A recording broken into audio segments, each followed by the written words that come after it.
A very warm namaste. I am Kanika Bhati. I am PhD research scholar in yoga and I have done masters in yoga as well. I've done various certified courses. Also, recently I have started my new venture, new initiative, which is known by the name of Atmadeepa Yoga. It's on Instagram. So if any of you guys are on Instagram, you can follow me and you can stay updated with the health updates and yoga updates. So today I'm going to talk about constipation, but before talking about constipation, I would really like to thank from the bottom of my heart Helping Tatastu for taking this initiative, for collaborating with me. And I'm really happy that there is a platform which is creating awareness about holistic health and as well as holistic approach towards health because आज के समय में बहुत जरूरी है कि हम holistic health पे एक होलिस्टिक अप्रोच पे हम ध्यान दें। एक तो ये पैंडेमिक और ऊपर से ये स्ट्रेस, तो ये रोजमर्रा की जिंदगी का हिस्सा है एंड उसमें एक होलिस्टिक हेल्थ और एक ऑल्टरनेटिव हीलिंग बहुत ही कारगर उपाय है। आज हम कॉन्स्टिपेशन के बारे में बात करेंगे, जैसे कि आपने देखा होगा पोस्ट में वेरियस प्लेटफॉर्म्स में अबाउट हेल्थिंग तथास्तु कि आज हम कॉन्स्टिपेशन के बारे में बात करेंगे। कॉन्स्टिपेशन जो एक समस्या है ये बहुत ही कॉमन डिसऑर्डर है और ये आपको घर घर में मिल जाएगा। हर एक दूसरे घर में आपको कोई ना कोई एक फैमिली मेंबर मिलेगा जो कॉन्स्टिपेशन से ग्रस्त है। अगर कॉन्स्टिपेशन की बात करें तो इसमें कोई एज ग्रुप नहीं है, ये किसी भी एज ग्रुप के व्यक्ति को हो सकता है, ये किसी स्कूल जाते हुए बच्चे को भी हो सकता है, ये किसी यंग अडल्ट को भी हो सकता है, ये किसी मिडल एज्ड पर्सन को भी हो सकता है, कोई वृद्ध इंसान है, बूढ़ा इंसान है, उसको भी हो सकता है। अब कॉन्स्टिपेशन में जो मैं डिवाइड करूंगी, पहले मैं आपको बता दूं मैं किस तरीके से जाऊंगी सो that you guys can be prepared what I am gonna talk about today and what I'm going to do with the yoga asanas. So first of all, I'm going to talk about what is constipation and who is constipated. क्योंकि हमें ये समझना जरूरी है उसके बारे में बात करने से पहले कि constipation है क्या। उसके बाद I'm going to divide it into the factors that are responsible for constipation. Then I'm going to talk about the holistic approach towards constipation. And then we're going to talk about the dietary habits that we should have for the constipation और जो हमें avoid करनी चाहिए constipation को लेके। And में हम योगा आसनास करेंगे, तो आप चाहें तो अपना योगा मैट लाके रख सकते हैं, मेरे साथ प्रैक्टिस कर सकते हैं, अभ्यास कर सकते हैं। तो पहले जानते हैं कॉन्स्टिपेशन है क्या। कॉन्स्टिपेशन जैसे कि मैंने बोला एक बहुत ही कॉमन डिसऑर्डर है और ये कोई बीमारी नहीं है, दिस इज अ सिम्टम।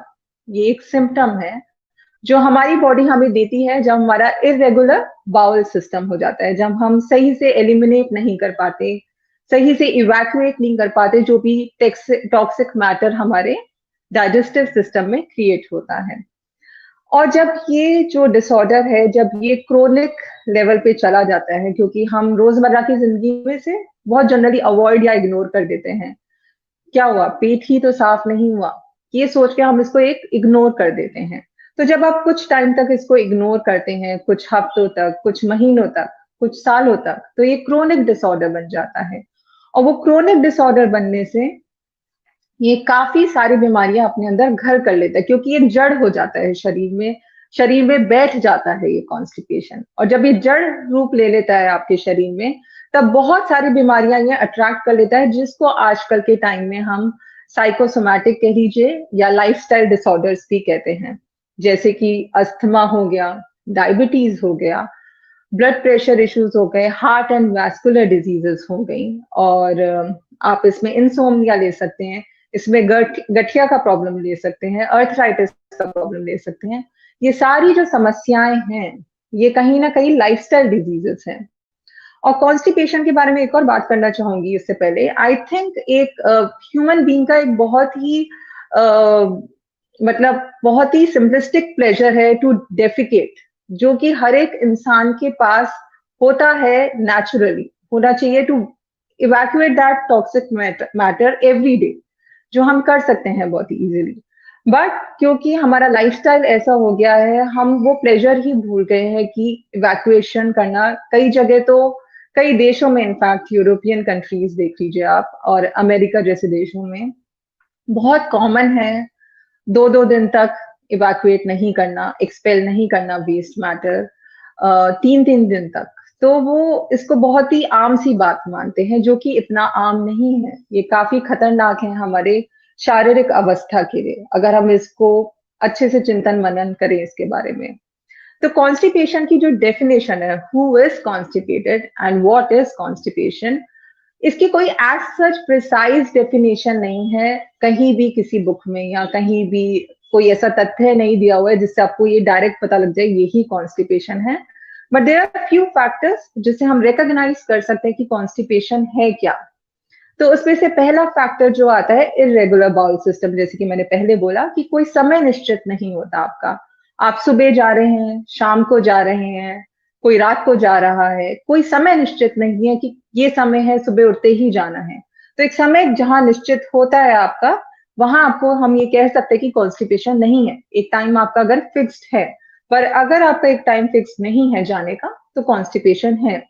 दूसरा चीज जो हो गया, जिसमें एसिडिटी फील होना, फ्लैटुलेंस फील होना, गैस्ट्रिक प्रॉब्लम फील होना, ब्लोटिंग फील होना, ये सारी चीजें भी एक सिम्टम है कॉन्स्टिपेशन से रिलेटेड ही, क्योंकि पेट से वो टॉक्सिक मैटर निकला नहीं है डाइजेस्टिव सिस्टम से, तो ये सारी चीजें भी हम फेस करते हैं।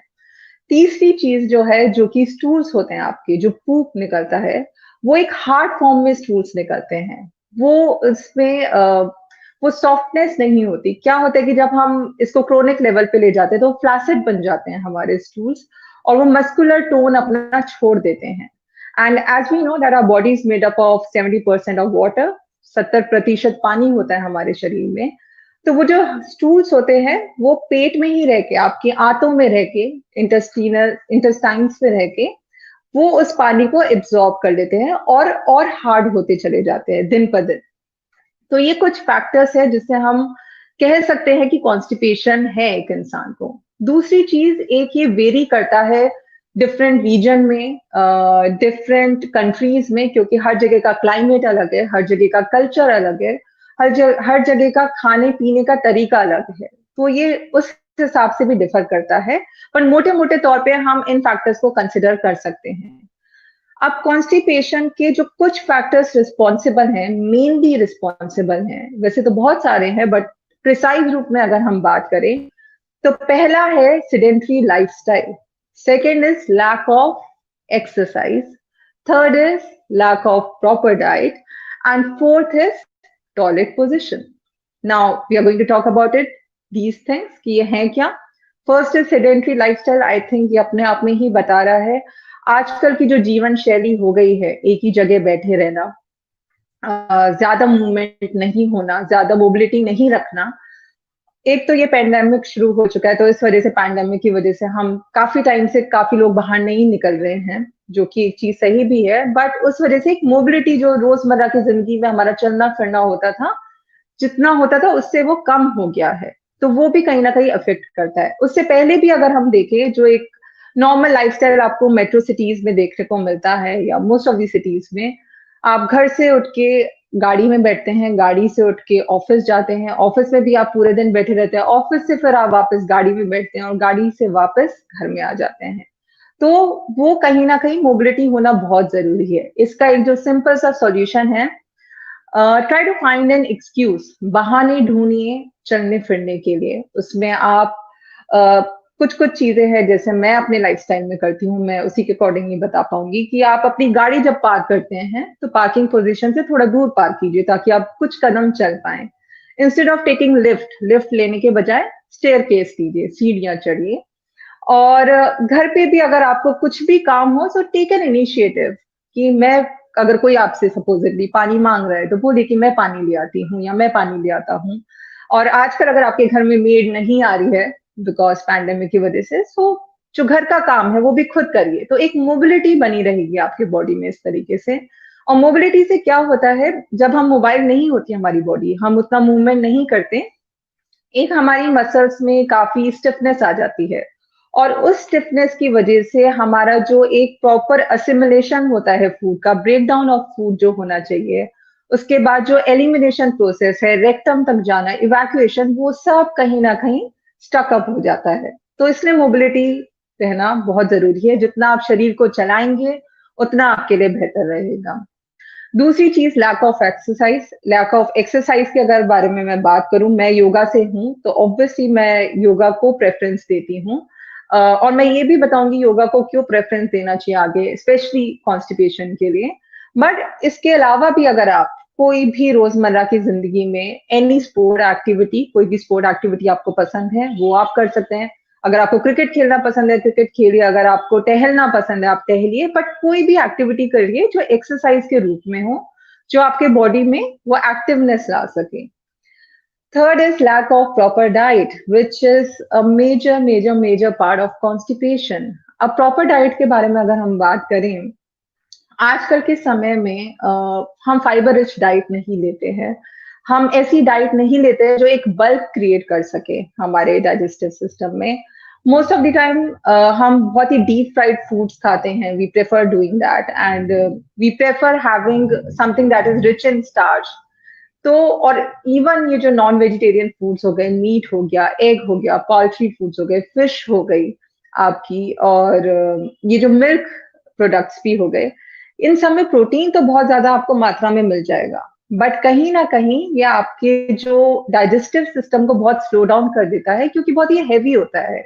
अगर इसको लेने के बाद आप बहुत ज्यादा एक्टिव हैं, बहुत ज्यादा कुछ फिजिकल एक्टिविटी करते हैं, तो कहीं ना कहीं फिर भी हम इसको एक बेनिफिट ऑफ डाउट दे सकते हैं। बट अगर आप इस सबको खाने के बाद एक ही जगह बैठे रहते हैं, in front of TV, in front of laptop, in front of mobile, then definitely you are going to have constipation. दूसरी चीज जो मीट है, वो जो रिसर्च हुआ है उसके हिसाब से after 12 hours, like with in 12 hours, वो एक टॉक्सिक मैटर बन जाता है, वो रॉट होना शुरू हो जाता है, एक तरह से सड़ना शुरू हो जाता है। तो हम मीट को जितना कम खाएं या अवॉइड कर सके वो बेटर है हमारे लिए। तीसरी चीज जो खाने के बारे में है, कोशिश करें कि आप फ्रेश वेजिटेबल्स खाएं। कोशिश करें आप जो भी फ्रेश फ्रूट्स है, सीजनल फ्रूट्स हैं, वो खाने की कोशिश करें। तला भुना खाने की अवॉइड करें। इसके लिए मैं एक छोटा सा एग्जांपल देना चाहूंगी आपको, जिससे थोड़ा आपको क्लियर होगा उदाहरण के रूप में। अगर आपने कभी सांप देखा हो इन योर लाइफ, या कभी भी आपने देखा हो, तो उसकी जो एक नीचे की स्किन होती है वो बहुत चिकनी होती है। और जिस फर्श पे मैं बैठी हूँ ये अभी बहुत चिकना है, यहाँ पे मार्बल फ्लोरिंग है। और अगर इस फर्श पे मैं अभी सांप छोड़ दूं तो वो सांप सही से सरक नहीं पाएगा, खिसक नहीं पाएगा, क्योंकि फर्श चिकना है और उसकी स्किन तो चिकनी है ही। उसी सांप को अगर आप किसी खुरदरे फर्श पे या किसी अनइवन सरफेस पे छोड़ दें तो वो बहुत ही आसानी से सरकते हुए आगे चला जाएगा। सिमिलरली हम अपने खाने के साथ भी यही करते हैं। जब भी हम तला भुना खाते हैं तो तला भुना खाने से क्या होता है कि हमारी वो आंतों में चिकनाहट पैदा हो जाती है, चिकनाहट लग जाती है, जो उसकी पेस्टिरल वॉल्स होती हैं साइड में।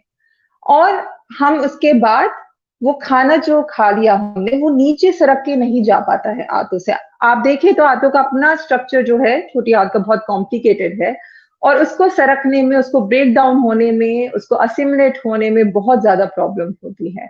तो इसलिए हम कहते हैं कि फाइबर वाला फूड का है। चोकर की रोटी आप खा सकते हैं, जो आटे का चोकर होता है, आसानी से आपको मार्केट में मिल जाएगा। और कोशिश करें अगर आप आटा खा भी रहे हैं, जो भी आटा खा रहे हैं उसमें से चोकर साफ ना करें, उसमें चोकर रहने दें। जितना मोटा आटा होगा, जितना मोटा अनाज होगा उतना बेटर रहेगा। इसमें आप मल्टीग्रेन भी कर सकते हैं, आप जौ डाल सकते हैं, बाजरा डाल सकते हैं, चना डाल सकते हैं, एक मल्टीग्रेन आटा बन जाएगा आपका। इसमें फाइबर रिच ज्यादा रहेगा ये आपके लिए। खाने में तो बहुत चीजें, आप दलिया ले सकते हैं, आप चिकपीस ले सकते हैं, आप ओटमील ले सकते हैं, जो भी ग्रीन लीफी वेजिटेबल्स हो गई, स्पिनाच हो गया, और जो भी हरी सब्जियां हैं, साग मिलता है सर्दियों में, ये सब कुछ ले सकते हैं। बेल शरबत मिलता है, अभी तो नहीं मिलेगा, मई जून जब गर्मियां रहती हैं बेल का शरबत होता है, आप वो ले सकते हैं। बहुत सारी चीजें हैं फाइबर रिच जो आपको हेल्प करेंगी इवैक्यूएट करने में, एलिमिनेट करने में। और खाने के बारे में एक और मैं आपको छोटी सी कहानी के साथ समझाना चाहूंगी, एक बहुत ही सिंपल सी चीज, ताकि आपको समझ आ पाएगा। आजकल के टाइम में एक मेडिकल प्रैक्टिशनर्स बहुत एडवाइस करते हैं कि आप मंचिंग करते रहिए, स्नैकिंग करते रहिए, खाने के बीच में खाते रहिए, हर एक 2 घंटे में कुछ ना कुछ मंच करते रहिए, कुछ ना कुछ स्नैक करते रहिए, ताकि आपको गैस्ट्रिक फील ना हो। बट हमारी भारतीय जो संस्कृति है, उसमें कभी भी स्नैकिंग और मंचिंग ये पार्ट नहीं रहा है, अगर आप पीछे मुड़ के देखें। एक ये वेस्टर्न कॉन्सेप्ट है। तो जो बीच में मंचिंग और स्नैकिंग हम करते हैं खाने के बीच में, इसके लिए भी कहा गया है जो एक बार खाए उसको हम योगी कहते हैं, जो 2 बार खाए उसको हम भोगी कहते हैं, और जो 2 से ज़्यादा बार खाए उसको हम रोगी कहते हैं। तो आज के टाइम में लोग 3 तो क्या 4-5 मील ले लेते हैं दिन में, और उसके बीच में भी उनको मंचिंग और स्नैकिंग करना होता है। तो कहीं न कहीं आप समझ सकते हैं कि ये हमारे शरीर के लिए सही नहीं है, अगर हम इस तथ्य से जाएँ। दूसरी चीज़ जो मैं स्टोरी के रूप में कह रही थी आपको समझाने के लिए, सपोज़ कीजिए कि आपके घर पे बहुत सफाई करनी है आपको, बहुत कूड़ा पड़ा हुआ है, सामान फैला हुआ है, और आप सफाई कर रहे हैं, और तभी आपकी डोरबेल रिंग होती है और कोई गेस्ट आता है। तो आप क्या करेंगे पहले? आप सफाई कंटिन्यू रखेंगे या आप उस गेस्ट को अटेंड करेंगे? ज़ाहिर-सी बात है, आप पहले गेट खोल के उस गेस्ट को अटेंड करेंगे और गेस्ट को बिठाएँगे, वो सफाई वाला काम छोड़ के गेस्ट से थोड़ी देर बातें करेंगे, चाय-पानी, उसको फिर वापस भेज देंगे। फिर आप अपने वापस काम में जुट जाएँगे, सफाई में जुट जाएँगे, फिर आप साफ-सफाई पे शुरू हो जाएँगे। फिर से डोरबेल बजती है, फिर कोई वॉचमैन आ गया या कोई काम वाली आ गई, आपने उसको अटेंड किया, फिर आप सफाई में चले गए, फिर आप अपनी सफाई करने लग गए। फिर से कोई गेस्ट आ गया, फिर आपने गेस्ट को अटेंड किया। ये सिलसिला मान के चलिए प्रैक्टिकली पॉसिबल नहीं है। मैं एक उदाहरण के लिए समझा रही हूँ कि आप इस तरीके से बिज़ी रहे उन गेस्ट को अटेंड करने में, और आप उस तरीके से सफाई नहीं कर पाए जिस तरीके से आपको करनी चाहिए थी। अब सुबह से लेके शाम का वक़्त आ गया और आपकी सफाई हुई नहीं है पूरी। अब आप थक चुके हैं और ना आप उस तरीके से सफाई कर पाएँगे। तो सिमिलरली सेम चीज़ हम अपने साथ करते हैं जब हम मंचिंग और स्नैकिंग करते रहते हैं। तो ये जो अनइन्वाइटेड गेस्ट हैं और ये जो अनटाइमली जो गेस्ट आ जाते हैं, वो हम वाया माउथ अपने डाइजेस्टिव सिस्टम में भेजते हैं, और वो खाना जाके अपना जैसे, क्योंकि जब तक हमारा डाइजेस्टिव सिस्टम वो प्रोसेस स्टार्ट करता है to break down the food, to assimilate the food, to evacuate it, to take it to the rectum area, तब तक हम दूसरा खाना दे देते हैं, उसको फिर से काम में लगना पड़ता है, उसको फिर से वो प्रोसेस स्टार्ट करना पड़ता है। बाय द टाइम वो प्रोसेस कर रहा होता है, हम फिर कुछ खा लेते हैं। तो इस तरीके से हम कहीं न कहीं उसको रेस्ट देते ही नहीं हैं। एक और आजकल एक टर्म शुरू हो गया है, which is known as intermittent fasting, जिसमें कई लोग 16 घंटे फास्ट रखते हैं, 18 घंटे फास्ट रखते हैं। वो कुछ और कॉन्सेप्ट नहीं है। हमारी भारतीय संस्कृति में एक जैन धर्म होता है, जहाँ पे ये था, ये अभी भी है इनफैक्ट, वो सूर्यास्त के बाद नहीं खाते हैं। They don't eat there dinner after sunset और एनी फॉर्म ऑफ फूड। तो उसके पीछे यही रीज़न है कि अगर आप सूर्यास्त से पहले खा लेंगे, एक तो अग्नि बनी रहती है आपके पेट में, जो डाइजेस्टिव फायर होती है, विच इज़ जठराग्नि, मंदाग्नि सूर्यास्त के बाद आती है। और दूसरी चीज़ ये होती है कि आपको वो एक 12 घंटे का कम से कम एक विंडो मिल जाता है to assimilate the food, to break down the food properly. एक जो आप खाना खाते रहते हैं, स्पेशली ये जो व्हाइट फ्लावर होता है, all purpose flour, which is also known as maida. मैदा जो होता है, और जो बहुत सारी चीज़ों में, बर्गर हो गया, पिज़्ज़ाज़ हो गया, समोसा हो गया, आपके अपने भटूरे हो गए, इन सब में मैदा होता है। ये आपकी आंतों में जाके चिपक जाता है। इसको प्रोसेस करने में बहुत टाइम लगता है। तो जब ये जाके चिपक जाता है, ये सड़ता रहता है पेट में, एंड फाइनली कोई भी फूड जो सड़ता रहेगा ना आपके पेट में, जब आप प्रॉपर्ली इवैक्यूएट नहीं कर रहे, वो एक पॉइज़नस फॉर्म ले लेता है, एक वो टॉक्सिक फॉर्म ले लेता है। ज़ाहिर-सी बात है, अगर आपके आंतों में कुछ ऐसी चीज़ है जो एक टॉक्सिक और एक पॉइज़नस फॉर्म ले चुकी है, तो कुछ भी आप बाहर से कुछ भी डाल लीजिए, कितना भी हेल्दी हो, वो कहीं न कहीं पॉइज़नस बन जाएगा, वो सड़ जाएगा आपके पेट में जाके। तो खाना बहुत ज़्यादा इम्पोर्टेंट है, कैसा खाते हैं, क्या खाते हैं, किस समय खाते हैं, it's a very detailed topic, कभी मैं इसके बारे में बाद में बात करूँगी। तो मोटा-मोटा आपको ये समझने का ज़रूरी है कि फाइबर रिच फूड खाइए, जैसे कि मैंने बोला चिकपीस, ओटमील, जो भी होल व्हीट ग्रेन्स हो गए, ये सारा आप खा सकते हैं। Green leafy vegetables, fresh fruits, ये सब खाने की कोशिश कीजिए। अब हम आते हैं टॉयलेट पोज़ीशन पे। टॉयलेट पोजीशन एक जो एक मॉडर्न स्टाइल हो गया है आजकल हर किसी के घर में जो कमोड है मोस्टली वो एक वेस्टर्न स्टाइल है, यूरोपियन स्टाइल है। कोई भी इंडियन स्क्वाट पोजीशन में बैठ के नहीं जाता है, इंडियन वे ऑफ स्क्वाटिंग। तो मेरे घर में तो इंडियन वे ही है, मतलब इंडियन कमोड ही है जिसमें हम जाना प्रेफर करते हैं, क्योंकि उसके पीछे एक साइंटिफिक रीजन है।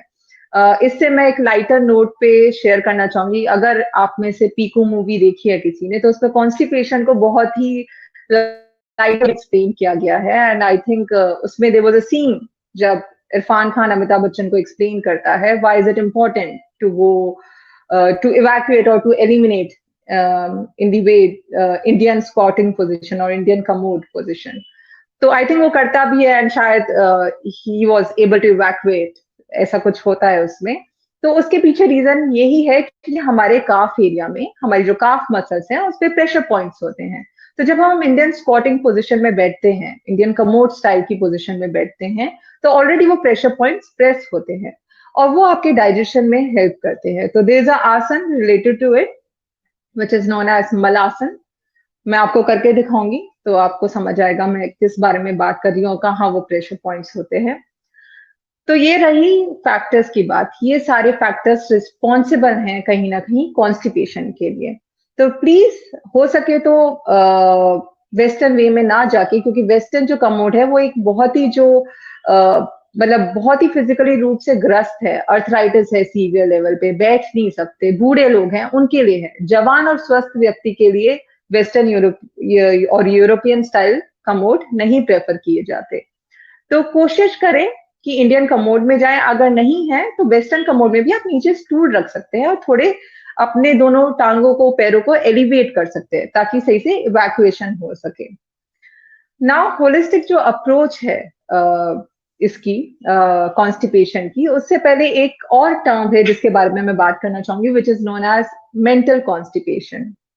हाँ जी, आपने शायद कभी सुना नहीं होगा, बट ये तथ्य काफी सारी योग बुक में दिया गया है। और अगर हम योगा की बात करें तो yoga is not only about your physical wellbeing. Yoga सबको पता है कि खाली फिजिकल हेल्थ तक रिलेटेड नहीं है, it's a mind body connection. ये आपके मानसिक संतुलन को भी एक बैलेंस करता है, एक संतुलन लाता है। तो कहीं ना कहीं मेंटल कॉन्स्टिपेशन किन लोगों को होता है, जो लोग रिजिड होते हैं अपने थॉट्स को लेके, जो कहीं ना कहीं अपने विचारों को बदलने के लिए तैयार नहीं है, चेंज को एक्सेप्ट करने के लिए तैयार नहीं है, बहुत इनफ्लेक्सिबल होते हैं अपने थॉट से। तो इस पे काफी सारे शोध कार्य भी हो चुके हैं, काफी रिसर्च हो चुकी है इस चीज को लेके। तो कहीं ना कहीं आप जब योग करते हैं तो नेचुरली आपके अंदर वो स्वभाव में चेंज, परिवर्तन आप फील करते हैं। और जहां तक रही परिवर्तन की बात, the only thing constant in this life is change. परिवर्तन ही जीवन का दूसरा नाम है। तो कहीं ना कहीं हमें फ्लेक्सिबल होने की जरूरत है, कहीं ना कहीं हमें लेट गो करने की जरूरत है। जहां आप जकड़ के और पकड़ के चीजों को रहेंगे, कोई भी चीज, वहीं आपका भी पेट भी उसी तरीके से खाने को जकड़ के और पकड़ के रहेगा। आपको सही से इवैक्यूएशन नहीं होगा, सही से एलिमिनेशन नहीं होगा। जहां आपका स्वभाव चेंज हुआ, वहां आप देखेंगे कि आपका पेट एकदम आसानी से, एकदम सरलता से बिल्कुल साफ हो जाएगा। तो ये कुछ चीजें हैं जो आपको ध्यान रखनी है। होलिस्टिक अप्रोच से पहले, जैसे कि मैंने डाइट के बारे में बता दिया, आप हो सके तो ये सारी डाइट लीजिए, जितना ले सकते हैं, फाइबर रिच फूड लीजिए। और होलिस्टिक अप्रोच की बात करें तो एक इरिटेबल बाउल सिंड्रोम होता है, जिसमें कहीं ना कहीं हम मानते हैं कि बहुत स्लो प्रोसेस हो जाता है और कहीं ना कहीं बहुत ज्यादा, मतलब एक तरह से प्रोबायोटिक्स की कमी हो जाती है। और आप देखें आजकल कोई भी जो भी ऑल्टरनेटिव हीलिंग भी है, इवन मेडिकल प्रैक्टिशनर्स भी हैं, एलोपैथी भी है, गट हेल्थ के बारे में लोग बात करने लग गए हैं। लोगों को समझ आ गया है कि नाभि रहस्य क्या है, नाभि चिकित्सा क्या है। तो एक कहीं ना कहीं ये चीजें हमें समझने की जरूरत है कि कॉन्स्टिपेशन बहुत सारी बीमारियों की जड़ है और जिसको हम अपने स्वभाव से, अपने day to day lifestyle changes से बिल्कुल परिवर्तित कर सकते हैं। तो ये था कॉन्स्टिपेशन के बारे में थोड़ा मैंने जो आपको ब्रीफ किया है। इसके बारे में बहुत बातें करने को हैं, बहुत बातें की जा सकती हैं। इसके बारे में आपको खाने के तौर पे मैं कुछ चीजें बताना चाहूँ तो, क्योंकि फिर मैं इसके बाद आसन कराऊंगी and then I will take the question. So before that I would just like to tell you few things जो आप कर सकते हैं अपनी रोजमर्रा की जिंदगी में। आप रोज रात को कम से कम 5 मिनट के और 5 अंजीर, जिसको फिग भी कहते हैं, उसको आप ओवरनाइट सो करके रख दीजिए। अगली सुबह आप उसको कुछ दिनों तक लीजिए, वो आपको बहुत हेल्प करेगा। बेल शरबत, जैसे कि मैंने बता दिया, बेल फ्रूट आता है, आप उसका शरबत ले सकते हैं, वो आपके लिए बहुत हेल्पफुल रहेगा। तीसरी चीज, रात को आप पानी भर के सोइए, कोई भी कॉपर वेसल में, कोई भी जो तांबे का बर्तन है। तो इसके लिए कहा जाता है बासी मुंह बासी पानी। तो बासी पानी कैसे होता है, जब आप कॉपर के वेसल में पानी रखते हैं, वो पानी की प्रॉपर्टीज को खींच लेता है, तो वो पानी बासी हो जाता है ओवरनाइट।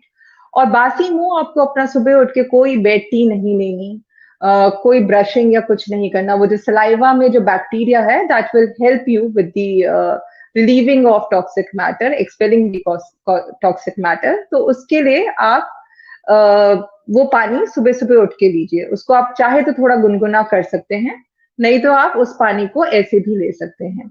तो ये कुछ चीजें करें, सुबह पानी उठ के थोड़ा टहल लें, उसमें भी हेल्प होगी। चाहे तो नींबू भी डाल सकते हैं, वो और हेल्प करेगा आपको एक प्योरिफिकेशन प्रोसेस में, डिटॉक्सिफिकेशन प्रोसेस में। तो ऐसी बहुत छोटी छोटी चीजें हैं। चूरन मैं एडवाइज नहीं करती हूँ। नेचुरल लैक्सेटिव ही अगर आपको खाना है तो पपीता खाइए, पपाया खाइए, बहुत अच्छा लैक्सेटिव है। अमरूद खाइए, चीकू खाइए। ये कुछ चीजें आप अपने लाइफ में ले सकते हैं, लाइफस्टाइल में, डे टू डे फूड में।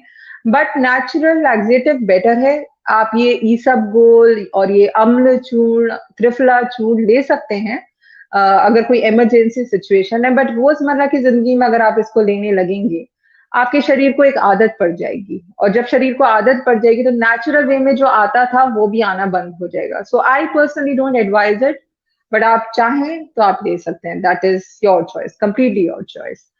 तो ये था कॉन्स्टिपेशन के बारे में। अब हम कुछ योगासन करेंगे। So I just change the position of my mobile so that you can see me while practising asana. इससे रिलेटेड कोई भी क्वेश्चन होगा आप नोट डाउन करके रख सकते हैं। I take it in the end. So let's do the asanas. Just give me a moment. I'll just shift the camera position.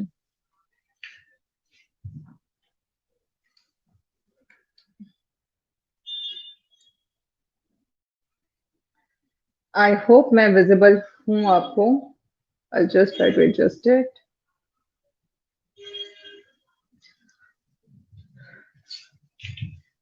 दिख रहा है आपको? विजिबल है प्रॉपर तरीके से?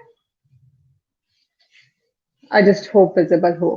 तो पहले हम जो आसन शुरू करना चाहेंगे, इसमें हम पवन मुक्त आसन करेंगे। सूर्य नमस्कार है, आप वो भी कर सकते हैं, बट सूर्य नमस्कार आप बहुत ही कॉमन है और आपको कोई भी यूट्यूब पे मिल जाएगा। आप चाहे तो मेरे इंस्टाग्राम आत्मदीप योगा पे भी जाके देख सकते हैं। आई पुट दी वीडियो, आप वहां पे जाके देख सकते हैं सूर्य नमस्कार कैसे होता है। बट उससे ज्यादा कुछ आसन बहुत इंपॉर्टेंट है, तो मैं उनको यहाँ पे बताना चाहूंगी।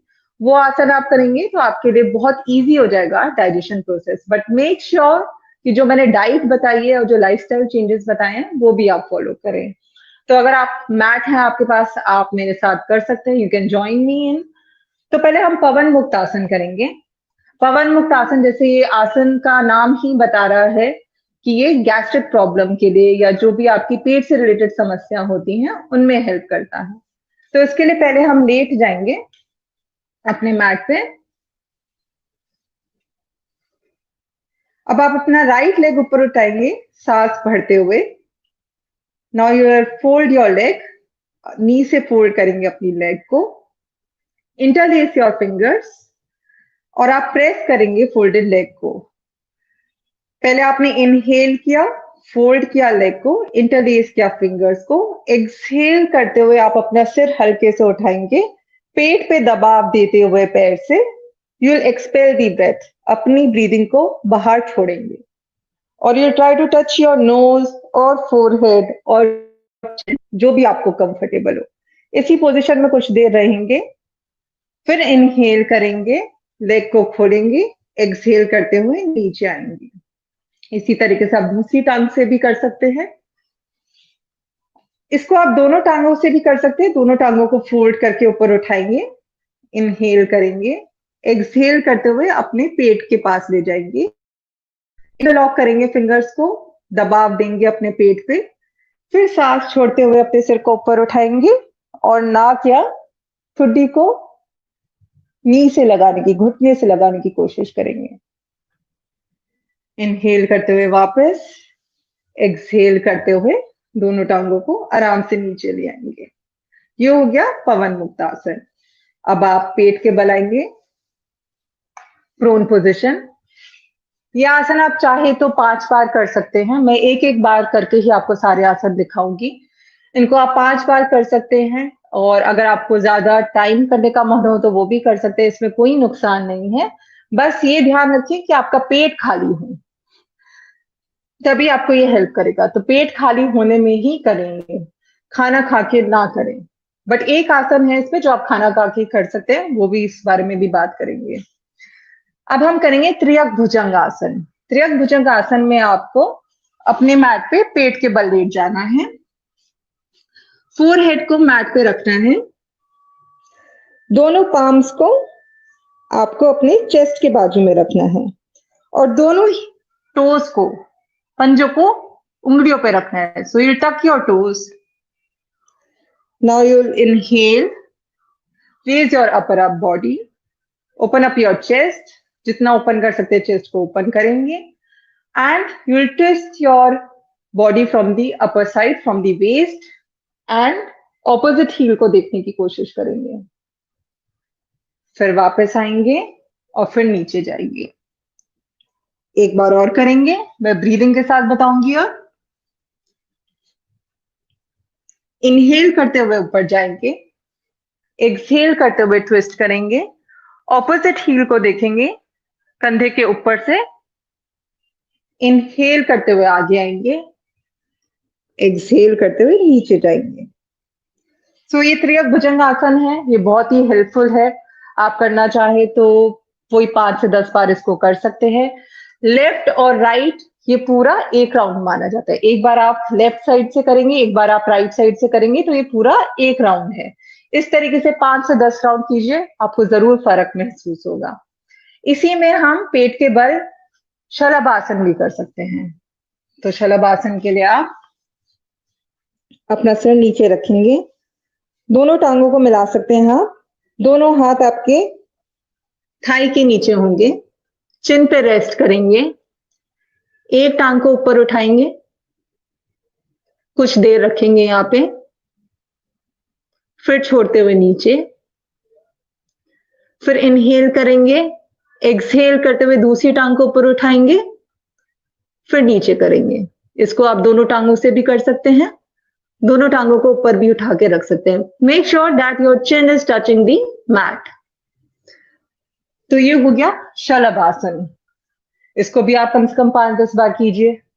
अब हम करेंगे वज्रासन। तो इसी पोजीशन से आप वज्रासन में आ सकते हैं।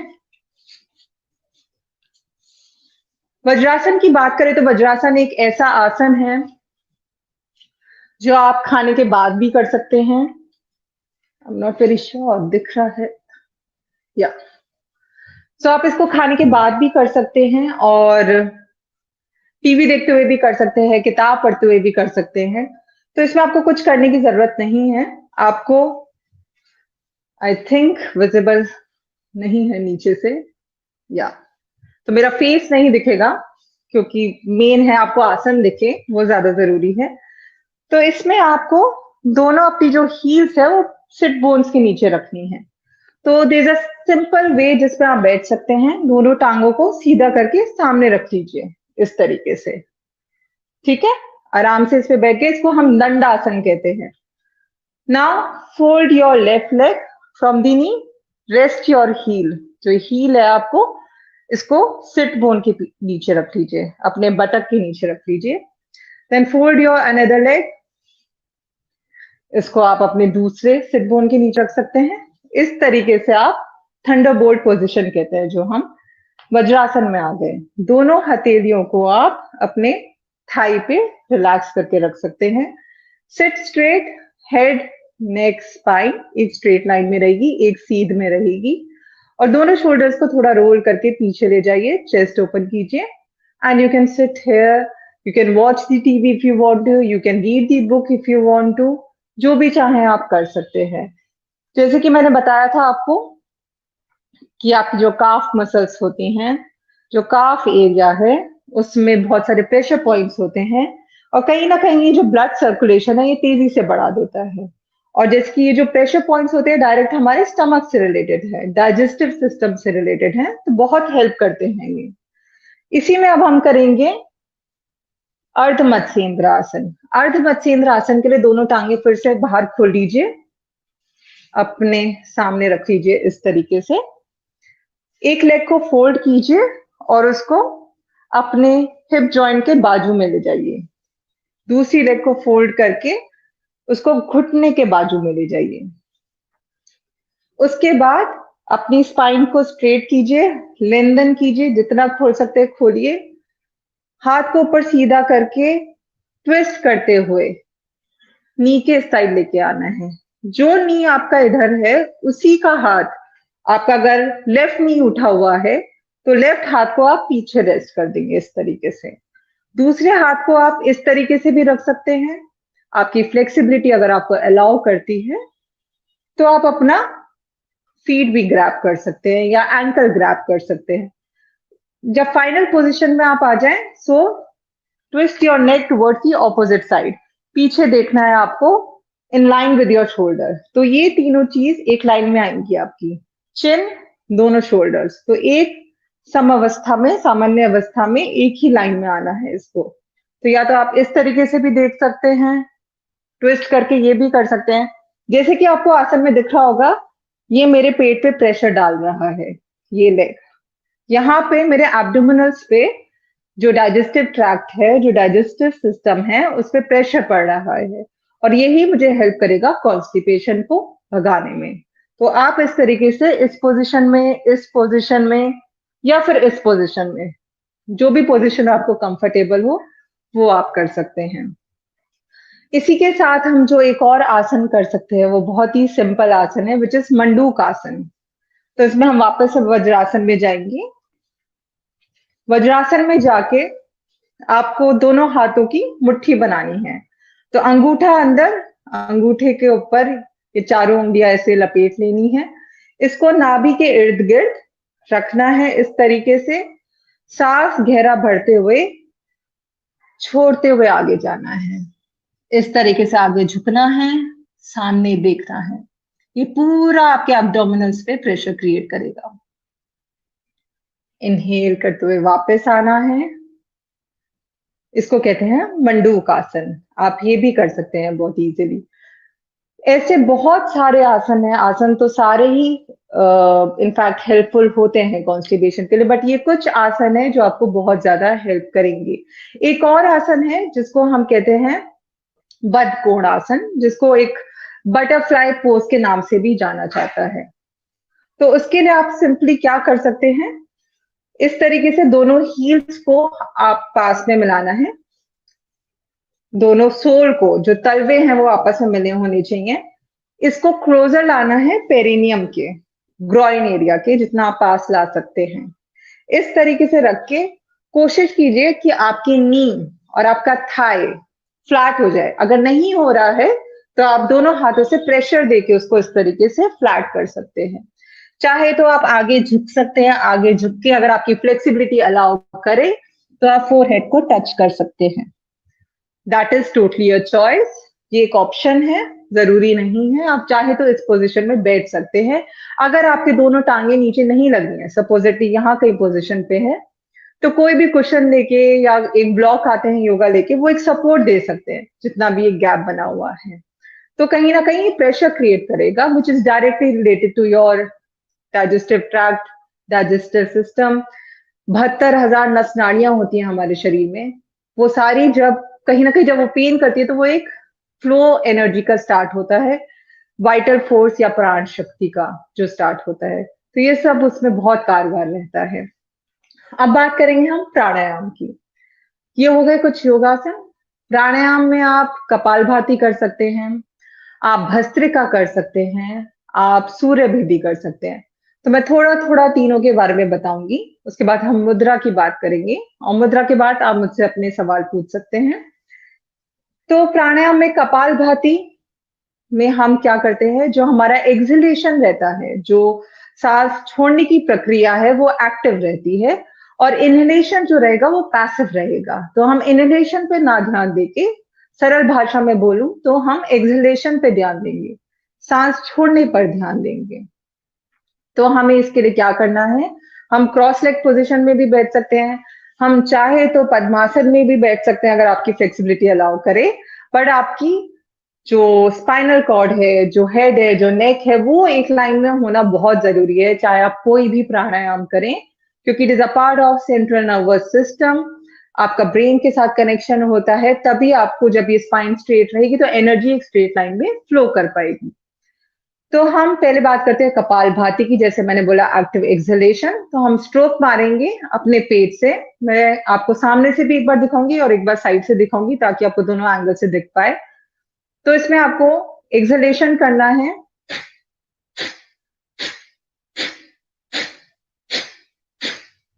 खाली मैं एक्सहेलेशन पे ध्यान दे रही हूँ, इनहेलेशन मेरा ऑटोमेटिकली हो रहा है। साइड से अगर आप देखें, बेसिकली आपको अपने पेट को फ्लैट करना है, एक स्ट्रोक देना है टुवर्ड्स दी स्पाइनल कॉर्ड। तो अगर आप देखें, इस तरीके से आपको कपालभाति करना है। अब जाते हैं हम दूसरे प्राणायाम पे, जो कि है भस्त्रिका।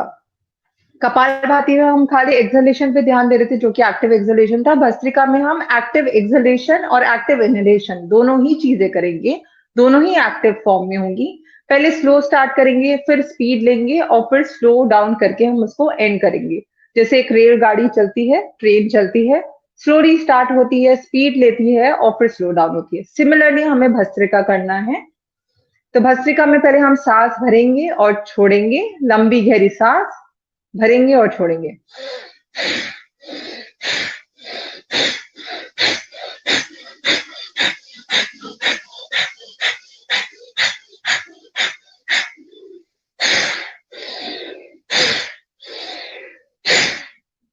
इस तरीके से आपको भस्त्रिका करना है। पहले मैंने स्लोली स्टार्ट किया, धीमे धीमे स्टार्ट करना है।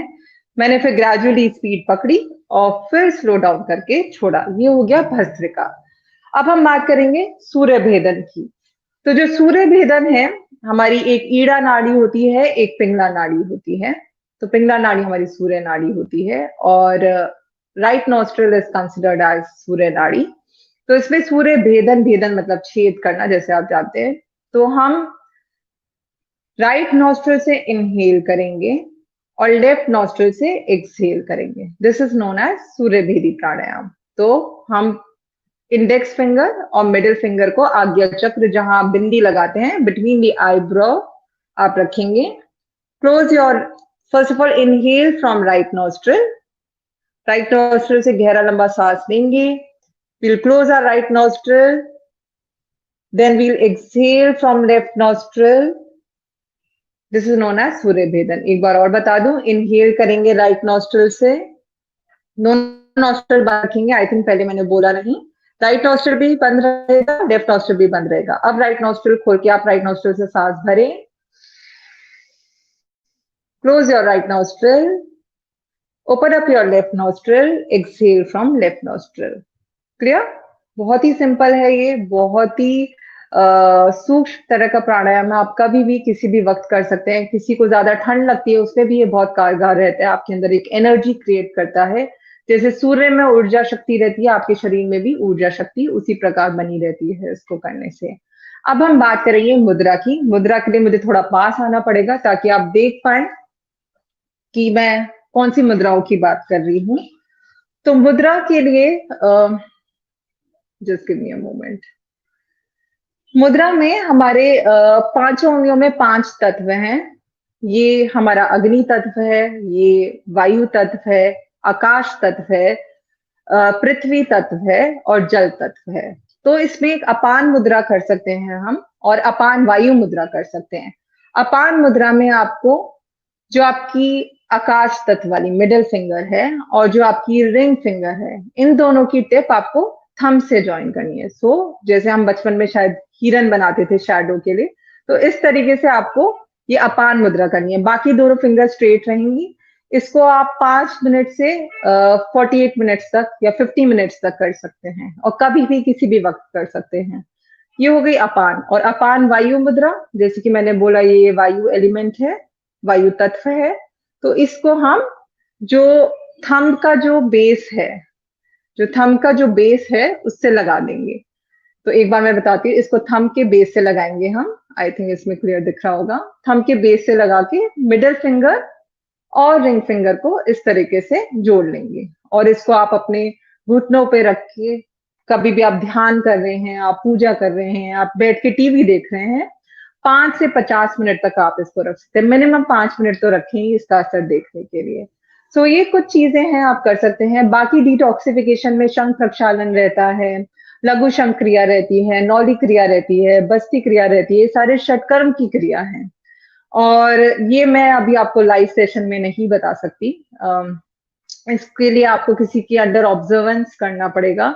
सो जैसे कि मैंने बताया कि मैं क्लासेस लेती हूँ, आप उसमें मुझे कांटेक्ट कर सकते हैं, तब आप मेरे साथ डिटॉक्सिफिकेशन कर सकते हैं, क्योंकि इट्स अ लॉन्ग प्रोसेस। ये 1.5 लेता है। इसकी जो छोटी क्रिया होती है वो लघु शंख प्रक्षालन होती है।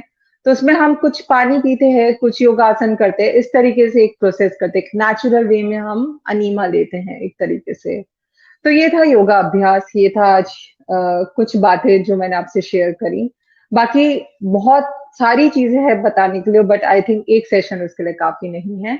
कभी और किसी वक्त इस बारे में बात करेंगे। तो कुछ सवाल हैं, आप रख सकते हैं, कुछ भी योगा से रिलेटेड, कुछ भी आसन से रिलेटेड।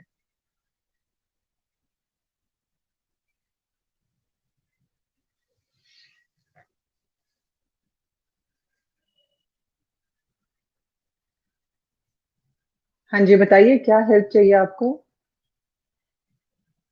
अच्छा, पाइल्स ऑफ फिशर की प्रॉब्लम है आपको। तो जैसे कि मैंने पहले बताया, कोई भी प्रॉब्लम जो भी आपको होती है, चाहे वो पाइल्स हो गई, चाहे फिशर हो गई, वो एकदम से नहीं होती है। स्टमक क्लीन करने के लिए जो आज मैंने आपको तरीके बताए, वही तरीके हैं। आपको कहीं ना कहीं अपना लाइफस्टाइल पे ध्यान देने की जरूरत है। आप किस समय उठते हैं, किस समय खाने को लेके भी मैं अगर बात करूं, तो आप ध्यान रखिए जब भी खाना खा रहे हैं, मैं अपनी, हाँ जी, तो इसके लिए आप पानी ज्यादा लीजिए। पानी ज्यादा मात्रा में लेंगे तो वो आपके जो स्टूल्स है उसको सॉफ्टन करने में हेल्प करेगा। सुबह सुबह उठ के गुनगुना पानी, गर्म पानी लीजिए। 2 ग्लास ले सकते हैं, 4 ग्लास ले सकते हैं। सुबह उठ के मैं बता रही हूँ, दिन में कम से कम 8 से 10 ग्लास लें। और अगर आप फ्रूट्स खाएंगे, कुछ जो जूसी फ्रूट्स होते हैं, जैसे कि मौसम्बी हो गया या फिर अनार हो गया, जिसमें भी जूस है, जहाँ वाटरमेलन अगर आपको मिलता है, इस तरीके से जो भी जूसी फ्रूट्स है वो लें। वो आपको बहुत हेल्प करेगा। तो पानी की जरूरत बहुत है शरीर में लेने के लिए, जो आपकी सॉफ्टन करेगी फ्रूट्स को। और कोई सवाल इससे रिलेटेड। डायबिटीज एक ऑल टुगेदर अलग टॉपिक है। उसके बारे में एक बहुत लंबे विस्तार रूप से बात करनी पड़ेगी। तो अभी जो मैंने खाना बताया है ये तो आप खा ही सकते हैं। पर डायबिटीज के बारे में एक चीज कहना चाहूंगी मैं। जो आप डायबिटीज में जो भी खाना चाह रहे हैं, अगर आपको कुछ मन करता है, एक तो मैन मेड शुगर खाइए, ये लोगों को लगता है, बट मैन मेड शुगर आपको नहीं खानी है। आपको जो भी नेचुरल मेड शुगर है वो खाइए, जो भी आपको गन्ने के रूप में मिलता है, या फिर बनाना खा सकते हैं, आम खा सकते हैं। हम मना नहीं करते उसको नहीं खाना चाहिए। Make sure that you are having this before 9:30 in the morning. सुबह 9:30 बजे से पहले आप ये सब चीजें खा लें। 9:30 के बाद आपको नहीं खानी है। मैन मेड शुगर नहीं खानी है। रसगुल्ले, गुलाब जामुन, ये सब प्लीज अवॉइड कीजिए। आप उनको 5 से 10 बार कर सकते हैं और कम से कम हर एक आसन को मिनिमम 1 मिनट तक होल्ड करने की कोशिश करें। 5 बार अगर मैं बोलूं, मोटे मोटे तौर पे आप हर एक आसन को कर सकते हैं। जहां भी आपको एक अपनी बॉडी कैपेसिटी देखिए, कैपेबिलिटी देखिए, कितना अलाउ कर रही है आपकी बॉडी, उसके हिसाब से चलिए। तो सबसे पहले अपने शरीर की सुने, बट जरूर कोशिश करें, एफर्ट डालें आसन में। जहां आपको लग रहा है कि आप होल्ड ऑन नहीं कर पा रहे हैं, थोड़ा और एफर्ट डालें। तो इस तरीके से आपको धीरे-धीरे रेगुलर रहेंगे तो ज़रूर आपको फ़र्क दिखेगा इसमें। और कोई सवाल?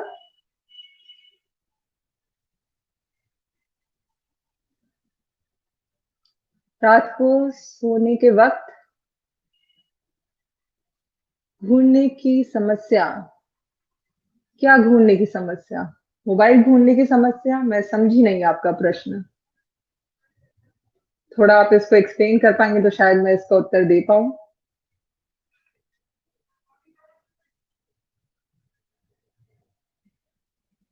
तो सेशन खत्म किया जाए आई थिंक, और क्वेश्चंस नहीं है। Thank you so much, thank you.